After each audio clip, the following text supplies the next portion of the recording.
Hi everyone, welcome back to another episode of College and Career Coffee Chats with Delicia. I'm your host, Delicia Larcon, your resident hype tia, or your fellowship fairy godmother. However you would like to describe me as, I'm here for you. This is another episode of interviews and guest speakers coming in to chat with me about being a first generation, how to navigate imposter syndrome, how to navigate the world today in the work environment, the application process, the undergraduate admissions, and the graduate admissions process. We're here together to chat about it, to peel back the layers, to peel back the curtain behind what happens in higher education, to really provide the skills and the tools necessary to succeed in whatever that goal is for you. So make sure you have your coffee, your energy drink, or tea, whatever you want to listen in on this conversation between my guests, my colleagues, and my friends. And make sure you stay tuned so you can get access to all the free goodies and the gifts that I have created for you as it relates to training, about scholarships, about resume writing, about cover letter, anything that you need in the process. I've created some gifts for you so you can download those instantly and have access to the workbooks and the trainings. And stay tuned if you would like to join the Facebook group and the community to connect with everyone. So without further ado, let's listen in on our guests and our conversations. Cheers. Hi, everyone. Welcome back to another College and Career Coffee Chat. Today I have a very, very special guest. We have Shaquanna from Fairfield University. She and I both went to Fairfield, and we met actually each other when I was working there as an academic counselor in their TRIO Student Support Services program in Project Excel. So I'm very excited for our chat today because we go back to college days, we go back to young professional life, and navigating what that looks like today. So before I introduce her even more, I want to do a little cheers. I have tea today, and she has some agua, water. So if you hear us slurping or like my mug kind of hitting the table, that's what it is. Because this is a chill chat with coffee, tea, or whatever beverage of choice. So she graduated in 2018 from Fairfield and is currently a graduate resident coordinator and completing her MPA, which is a master's in public administration. So she's getting all those degrees and getting all the things to take on the world. And she is someone who's so special in my experiences as a young professional because she would always cheer me up when I was working at Fairfield, and just always have a smile on her face and ready to chat about logistics. She was also psych major, so we instantly connected about that and how to navigate life as an underrepresented minority on campus. Don't forget, Fairfield is a PWI, my friends. So those are all kind of the topics and themes that we talked about when we met each other and during our relationship. And we want to bring it to this platform for you and students to feel represented in her story and my story, and together hopefully you get some nuggets of wisdom. So this is going to be more about her, so I want her to introduce herself and kind of start the conversation about what is TRIO, what does student support services mean to you, what did Project Excel mean to you, and being a first gen student on your own terms, not necessarily what the textbook definition is. Hi, everyone. I'm Shaquanna. I want to first say that I think being first gen is pretty important. I feel like there was no guideline or guidebook to being first gen in college. So this is why I really love TRIO support services, because was it not for Project Excel, I probably would not be able to have books some semesters, or I probably wouldn't be able to graduate on time. Because while our institution, there is advising system, but it's very limited in terms of like what you need, what classes you should take, advice, when you should take them, what classes you should take together or separately. So I remember like struggling in math, but also taking the hardest religion at the same time. And it was like, I don't have time to read that book, but also multiply, subtract, and divide these equations. And so when it comes to like study skills, but also like what classes to take, I feel like Project Excel really helped me as an undergrad student, which is why I continue to work in Project Excel for all these years, because I feel like there are so many students who are navigating being first gen in college and just not knowing what to do with their stories, or if their stories relate to anyone, really. Um, I've had students now as a professional who are like, I need to get my financial aid paperwork done. However, they're scary. The bursar is scary. Like, I don't want to go over there. I don't want to talk to them. And just being able to be like, well, I know this person in financial aid, and we're going to go talk to her right now, and I'm going to introduce you, and then you guys are going to be friends, and then you won't be scared to go there anymore. Um, just like things of that nature makes me really love Trio and being able to be a part of it now, so I can give back kind of the way they gave to me. Oh yeah, I love that piece of, all right, we know these people in these offices. We are going to literally walk over with you and introduce you, have a conversation, be kind of that bridge between administrators and students is what I loved about my job at Project Excel. I would literally walk over with students from our office was, if you're in on campus, you know where BCC 100 is. It's in the first level of the Barone Campus Center, and there is our office, right? So they would come in and be like, I need to go to financial aid or study abroad, which is like up the hill. And sometimes you don't even know where it is, or like the health center, right? And we're like, oh, let's get it. Oh, it's snowing. Let me drive you up there because we are not walking up that hill with this rain. So I think that's so important with student development and bridging that connection, because the bursar is scary. The financial aid office is scary when you don't know what goes on or how it's happening as a first gen student. You don't know the system in many ways. So you're like, I'm just not going to turn this paper in. I'm just not going to ask this question.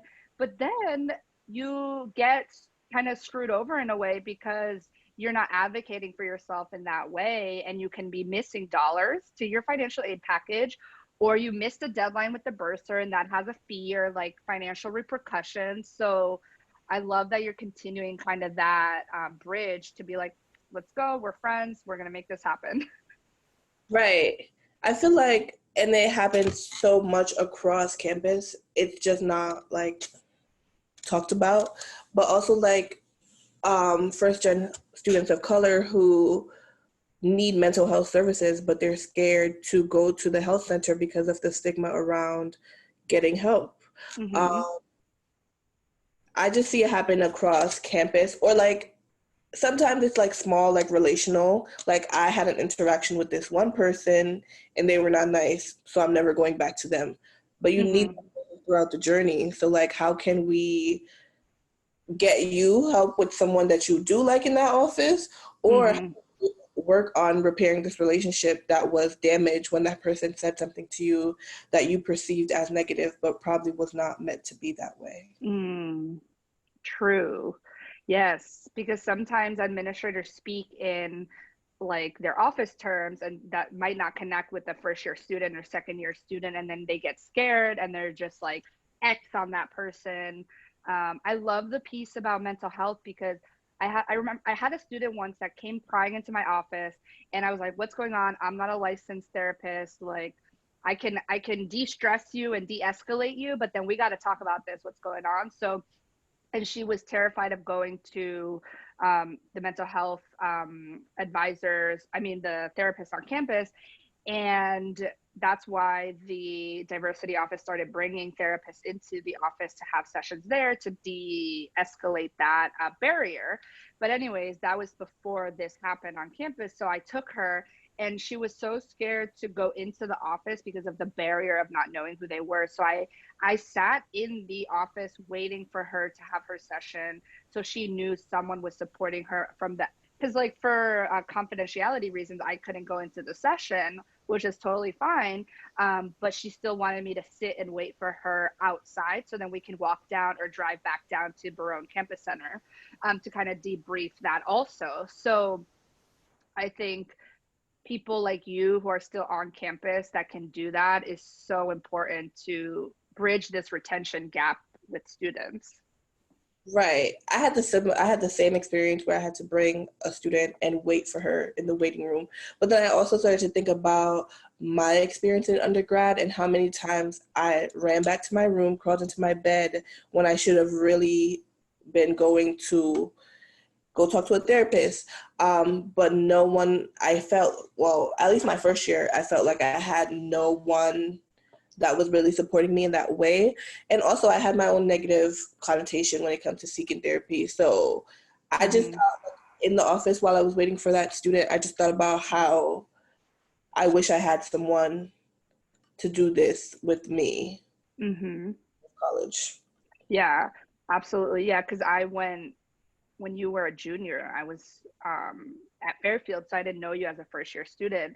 But I knew that was so important for me. Like, I think my orientation leader supported me and what took me maybe to some offices and introduced me to people. So that's how I guess I learned how to do it. As when I became an orientation leader, a first year mentor, I did that throughout my career and then as a professional. So those building those relationships on campus are so important. If it's even with one person that can like advocate for you and take you somewhere and introduce you to someone, I think if you're listening, make sure you have at least one person, like your orientation leader, first year mentor, RA, or someone in the diversity office that can really be that person to listen to you, but then be like, all right, bet, let's go find this person that's going to help you into that next level.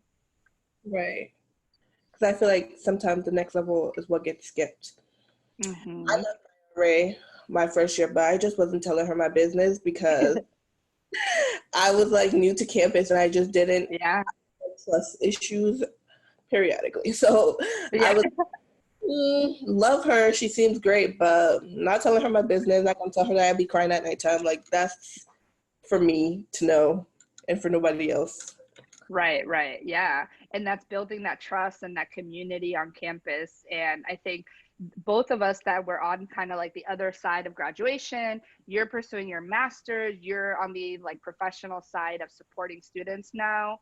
Yeah, it's hard to tell people, yeah, I cry at night at school. Like, I'm really upset. I'm homesick. I don't understand what's going on. There's so many barriers to entry as first gen.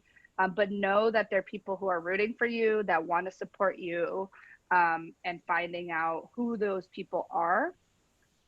And that makes me think of like going from your first year of like maybe being afraid to talk to someone to support you to now in a master's program.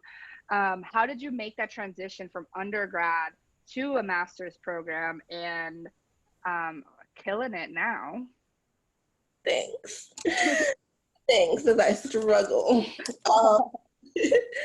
I think my transition to my master's program was pretty comfortable because of my experience as an undergrad. So from having nights where I would cry myself to sleep to deciding that, okay, well, living on campus is cool, but maybe it's not for me right now.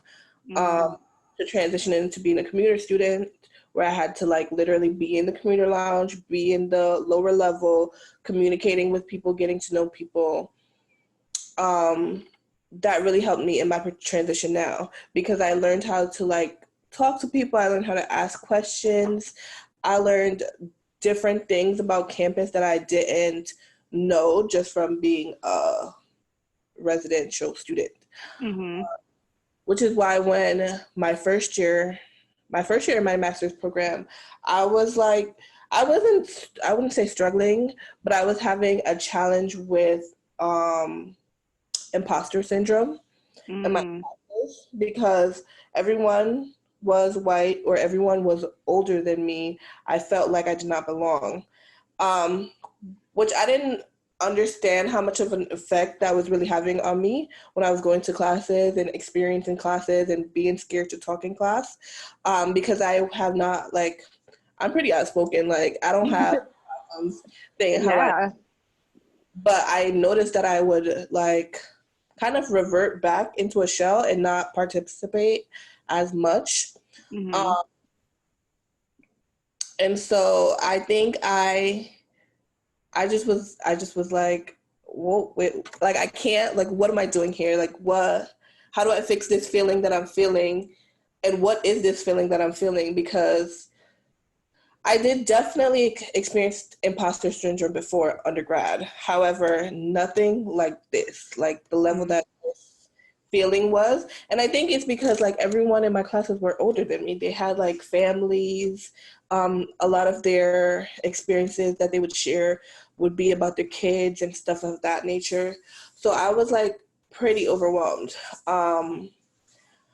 I truly truly cannot express the importance of like asking questions or just saying that you feel overwhelmed. I went to my she's like the one of the heads of the program currently, and I went to her office because I don't want to say never, I've never turned in late work without an extension before. Mm-hmm. I remember for our midterm or final or something, I just felt so overwhelmed with the whole program, with the imposter syndrome, that I worked on my midterm exam so much for so long, and I just didn't turn it in when it was due because I was like, it's not good enough. And Mm-hmm. that was the first time I've ever turned in late work, and it made me feel so trashy. Or like so like I just felt like really, really disappointed in myself, I should say, not trashy. Um, Mm-hmm. And I remember going to her office and I just sat on her couch and I just started to cry. Like I just started to tell her everything I was feeling and how this is how I feel.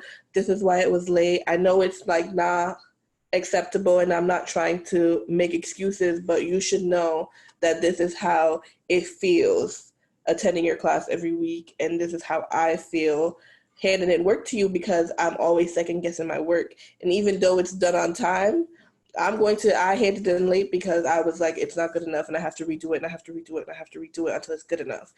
And Mm-hmm. that was like like, in my life, that was such a revolutionary moment because my professor was scary. Like, she was scary. And, like, she's like the head of the program. So I was like, oh, she's not going to take nothing from me. I can't be doing this.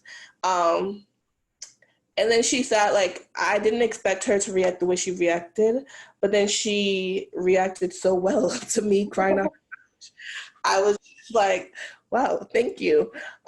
Thank you for like sharing with me your experiences. She shared her experiences in grad school. Though it was not her experience was not imposter syndrome because of race. It was because of sex.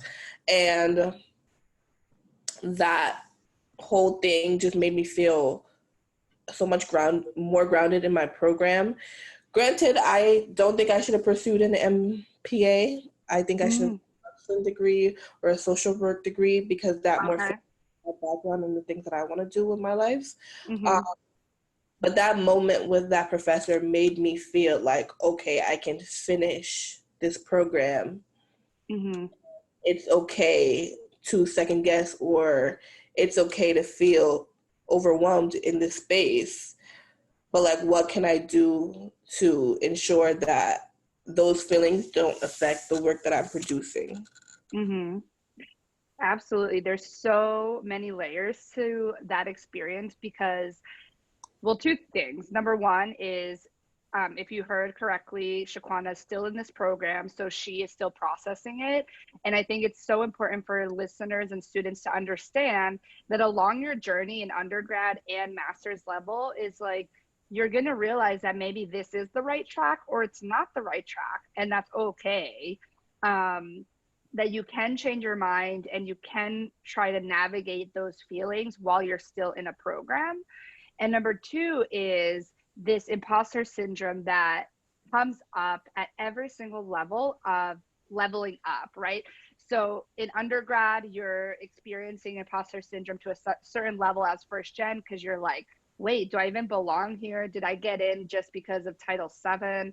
Like, what is going on? And then you go navigate that experience. But now at the master's level is so different because master's level is like people from different walks of life coming in at different entry points. It's not like you're all on this 4-year journey together and starting at 18 years old. There's people who are maybe 30 or 40 or 60 and you don't have families or don't have families. So you're at different experience levels, and imposter syndrome just hits you differently. And it really messes with your psyche of thinking, wait, am I even good enough for this career, for this whole job? And I think we procrastinate because we are programmed to think that we're not enough, and that no matter how many times we do a project or do a presentation or figure out the test, we are leading towards this perfectionism that doesn't exist, because we are not perfect beings. Right. That is another key. Like, be okay with failing. I think that you should not be okay with failing is when you're using your failure as a reason to not try again, right? So I feel like throughout my experience, I had to have that rough first year of undergrad where I literally got like D's and C's, and then take that experience to see where I can develop to become now a straight A student. You know what I'm saying? Failure, I feel like we avoid failure so much because we feel like it's the end all be all, when it's really a way of learning, and it's really pushing our learning curve, our comfort zone. And what can, like, once I fail, what can I do differently? What did I do in the process of failing that I could have did differently, you know? I feel like even now I have students who are like, I can't get a C, I can't get a D, I must get an A.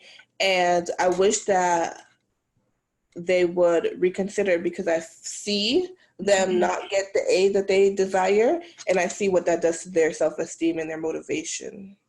Yeah, and it's also thinking about how we are more than our grades, right? We are more than that A, B, C, D, F, and we're unfortunately socialized and programmed to assert our worthiness with the outcome or the product that we produce, right? So that's remnants of our capitalist society, and that trickles into our work environment, right? We're like, oh, if I put in more hours, then I'm more successful and I produce more, and therefore I will be liked more. But is that really your measure of success? I don't know. That's up to everyone to decide. True.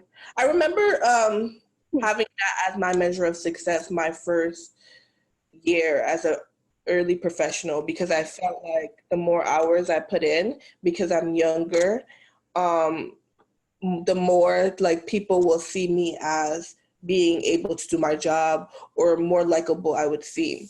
And I just feel like that experience of putting in more hours, doing more, volunteering at functions, I just feel like that, for me at least, led to people taking advantage of me.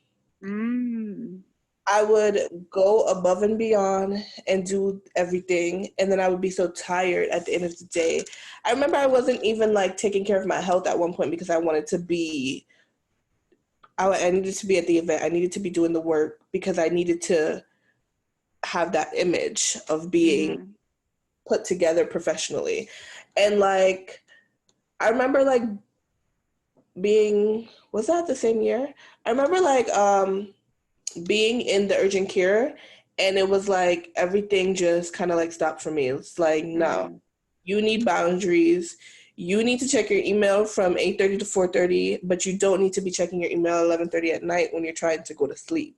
You don't need to get up and respond to someone, because at the end of the day, the email is still going to be there at 8:30 when you wake up. And if you respond at 11:30 at night, the person might not even see it because they're not checking their emails right now. Right. Also like saying no, like now is like my new favorite thing. It's like, oh, can you work on Sunday to do this thing last minute? And I'm like, no, actually not available. Before I'd be like, yes, I could do it. Switch everything in my life to be able to accommodate my job. When it's like, okay, if you're not there, the function is still going to happen. Regardless. So like, I don't know. Boundaries are just so important. Like, I've had to really set myself to them. Also, like, boundaries in an environment where you feel like not appreciated. Absolutely. I think boundaries and saying no are part of our learning curve, especially as Black and Latina women. We are raised a certain way based on our gender role and be in servitude, right? So, and those messages come from society, from the world, from parents, from books, from schooling. So if you're listening in, I think boundaries and saying no are really hard for us because we are raised a certain way to show up and present ourselves a certain way. And I think we learn along the way that if we do that, we're going to burn out. If we haven't already, we're going to end up in the ER because our body is going to tell us when we've done too much, right? We have to sleep appropriately. We have to eat appropriately. We have to exercise. We have to incorporate wellness as part of our holistic experience. And it's pretty ironic that we learn about that at Fairfield, specifically with care for the whole person, right? But how are we actually doing that in our lives is so important. And I commend you for learning that at a very young age as a master's level student and first gen, and that's going to serve you in your career, because you're right, you shouldn't be responding to emails at 11:30 p.m. And if you are, then we need to have a conversation about, okay, what does your self-care look like? What do your boundaries look like in the work environment? And if that's something that is expected from you, from an employer, then we need to start looking for jobs, my friend. Right. Right. Even with my RAs now, I feel like I give them a task and they're like, okay, gotta do it right now, I'm just like, hold on, calm down. What, does it look good for you to do it right now? Like, do you have something else to do right now? Like, it's no rush, because the task is going to get done. Right, that time management. Right. And like, as long as you put the time to take the time to plan it out, or like when I'm having meetings with my RAs and we're literally on Zoom and I could tell that they didn't sleep last night. Why are you talking to me right now? Why do you feel like you have to show up when you're not equipped to show up? I'm always like, you know what? I'll talk to you later. Like, honestly, because you need that right now. And like the fear of, there's like a fear, especially with my RAs of color, there's like a fear to say, I can't do that right now, or I can't show up to this meeting because this is how I'm feeling right now. Because we're programmed to always show up no matter what. Yes, especially this proverbial expectation that is either explicit or subliminal, in a way of like, we have to prove ourselves that we deserve to be in this space. And I think if you're listening and you identify with any of these intersections of your identity, you belong wherever you are. You're worthy of being and having a seat at that table. And whatever scholarship, whatever program you have, whatever job you have, you deserve to be there. And we shouldn't be running ourselves to the ground to prove our worth in that way, even though we're programmed to do that. Right. Because I feel like it's like, at least for me, I was like, look at all the other people not showing up the way I'm showing up. And they're still getting the same rewards that I'm getting. So like, what does that say? Exactly. So knowing about what you've learned as like with imposter syndrome, with boundaries and saying no, what else would you tell your younger self to, if you were to have a chat with her one day or text her, what would you tell or text your younger self?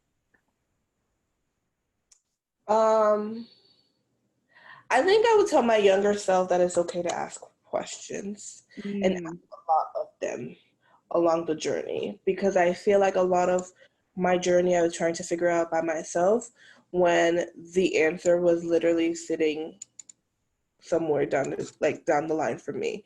hmm So I would tell her to ask a lot of questions, but I would also tell her to believe in herself, because mm, there I feel like there's so much untapped potential in the younger version of me that could have been so great if I just believed in myself at the time. hmm And even now, I feel like I still struggle with the whole aspect of believing yourself, because I feel like it's not a thing that just comes overnight. hmm I still struggle with planning. I'm a planner, but there's a limit with planning, right? So there's planning and then producing. But then there's me who sometimes ends up planning, and I'm still planning and there's no producing because I'm second guessing the plan and I don't know if it's gonna work. However, whatever really works on the first try. True. Also, there is so much that you can learn from making a mistake, you know?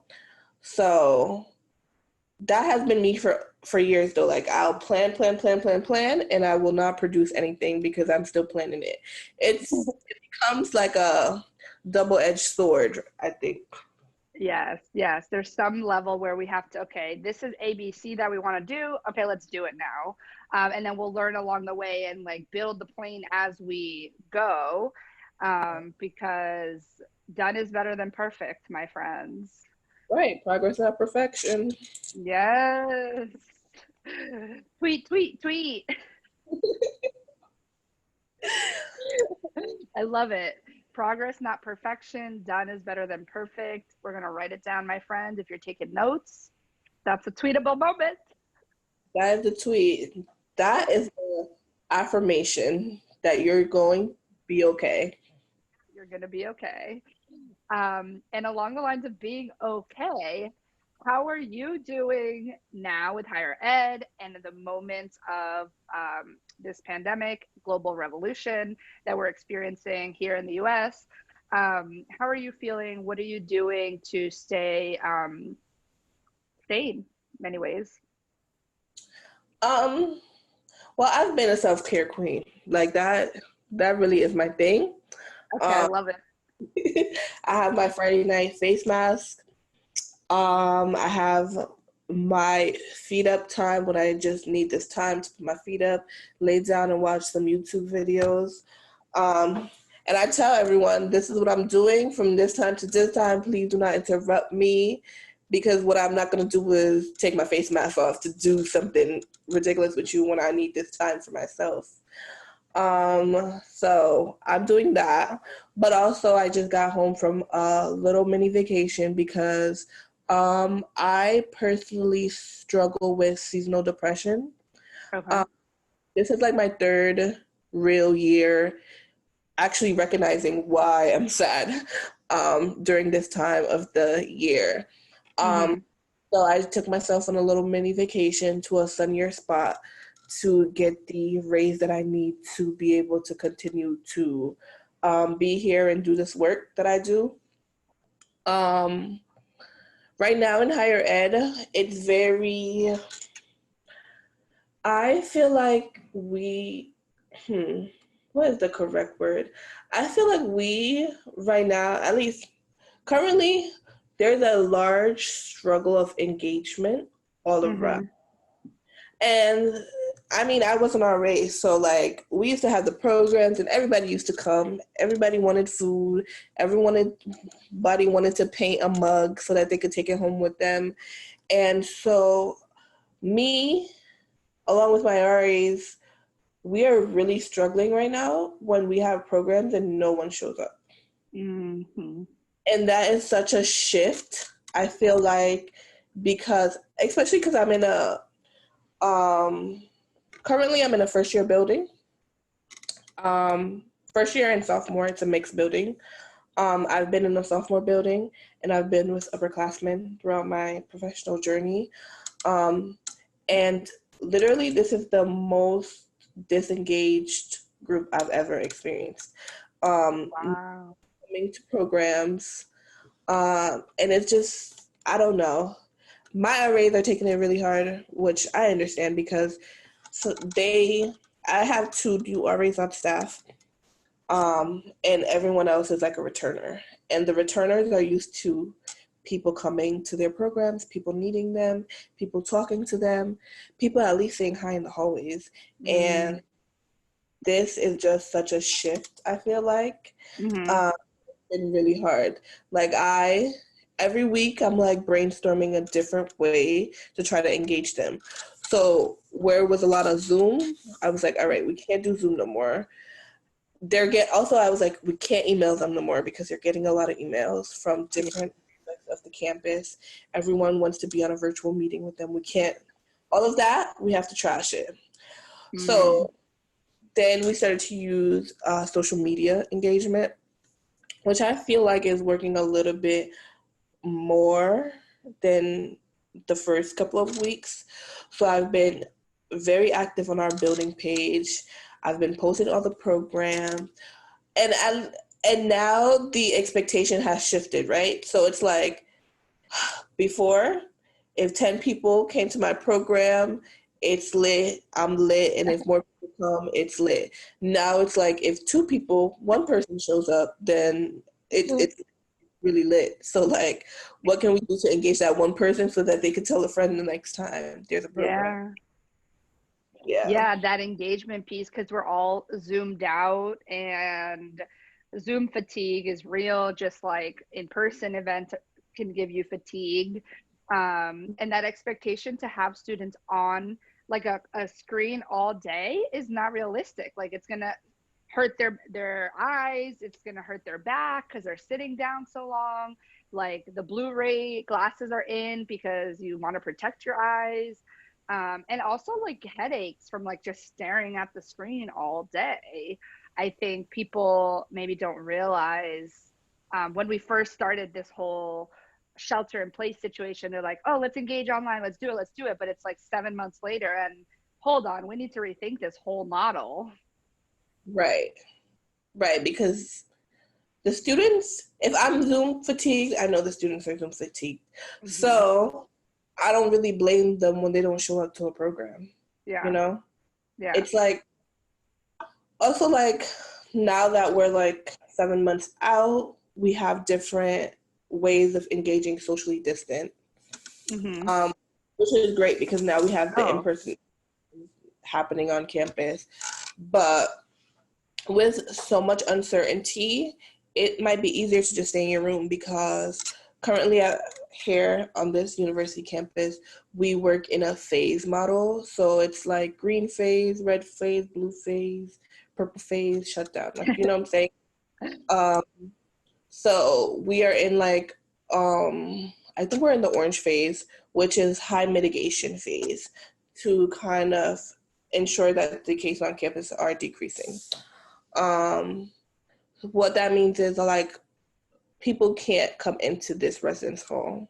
So if you have a friend that lives in another residence hall, you can engage with them outside or in the BCC or in the library, but you can't engage in this building, in this space. Which is hard because now they feel like they can't see their friends. Yeah. A building just shut down 2 weeks ago because there was like a building quarantine, basically. That building was shut down for 14 days to mitigate because there was a lot of number of cases coming from that building specifically. Oh, damn. Yeah, so then now it's like a stigma that I can go to that building because they shut down. So like if I go in there, I might catch COVID, you know? Yeah. Or so it's just a lot it's a lot of work to be in higher ed right now, but a Yeah. lot of like out the box thinking. Mm-hmm. And I feel like sometimes people struggle with out the box thinking, including myself. Mm-hmm. And if the students aren't engaging with me to tell me what they want from the building or what they want to see happening, then I Yeah. really to kind of imagine what I would like. And I am young, but I'm not that young. So like you might not like. And if I'm telling the RAs to like get gift cards for programs and no one is showing up, like, do you guys not like gift cards anymore? Like, I don't understand. I don't understand what's really happening. I feel the same way. I'm like that. I'm young, but I'm just like, what is Gen Z like? That's why I'm like on TikTok. I'm like, let's see what they say, what they're saying down there. Oh, yeah, yeah, Yeah, out of the box thinking is like on overdrive right now. right. And social media, and like how to like balance giving the students enough social media where it's not too much. So like I know that their emails are over capacity, so Yeah. I'm now trying to engage them on our page, get them to do surveys, get them to vote, get to see what they want, right? But I don't want to do too much because then they're gonna be like, okay, this is a lot. Like you are currently on our timeline 10 times out of the day, which is like too much. Like, you know what I'm saying? Too much to fun on Facebook. Yeah, there's too much of you on my Instagram right now. And it's like, okay, follow our page, but we won't follow you back because we don't want you to feel like we're watching you. So, Yes, I feel all of those things. Even though I'm not specifically in an institution, I totally can think of all those processing out of the box things that we would have to be doing as programming and events. Um, so I am sending you and all higher ed professionals some hugs, some good vibes, some more out of the box thinking. thanks, we need it. And I want to thank you so much for having this chat with me. I know you're busy and you have a lot going on. She is working full time. She is an, managing students. She's engaging students, and she's in a master's level program. So if you're listening, let's give Shaquanna an air round of applause. And if you're listening, make sure you put in the comments your clapping emoji. Yeah, but also remember, like I'm doing all these things, right? And still like trying to balance my mental health and trying to Yeah. sleep on time, trying to wake up and do self-care routines or whatever. Um, but like believe in yourself, I guess, because like who knew that I would be doing this 4 years ago? Not me. Mm-hmm. Who knows what I'm going to be doing next year? Not me. But like it's just like life is just such a lesson, a learning lesson, Mm-hmm. a learning curve that like if you're not believing in yourself, then what are you really doing? Yes. I love that. If you're not believing in yourself, what are you really doing? Oh, right in the heartstrings.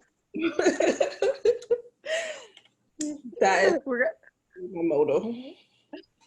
we're gonna take a moment so that you can sink that in, really feel that in your soul.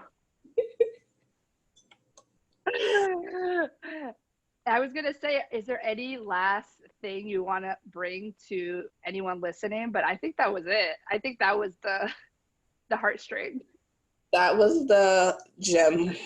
the gem, the mic drop, the zest. The cream Oh, coffee. yes, the cinnamon to your little coffee mug.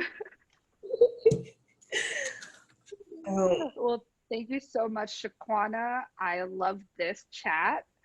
I always love chatting with you. I always learn something, and I always leave a little bit more motivated to continue my day.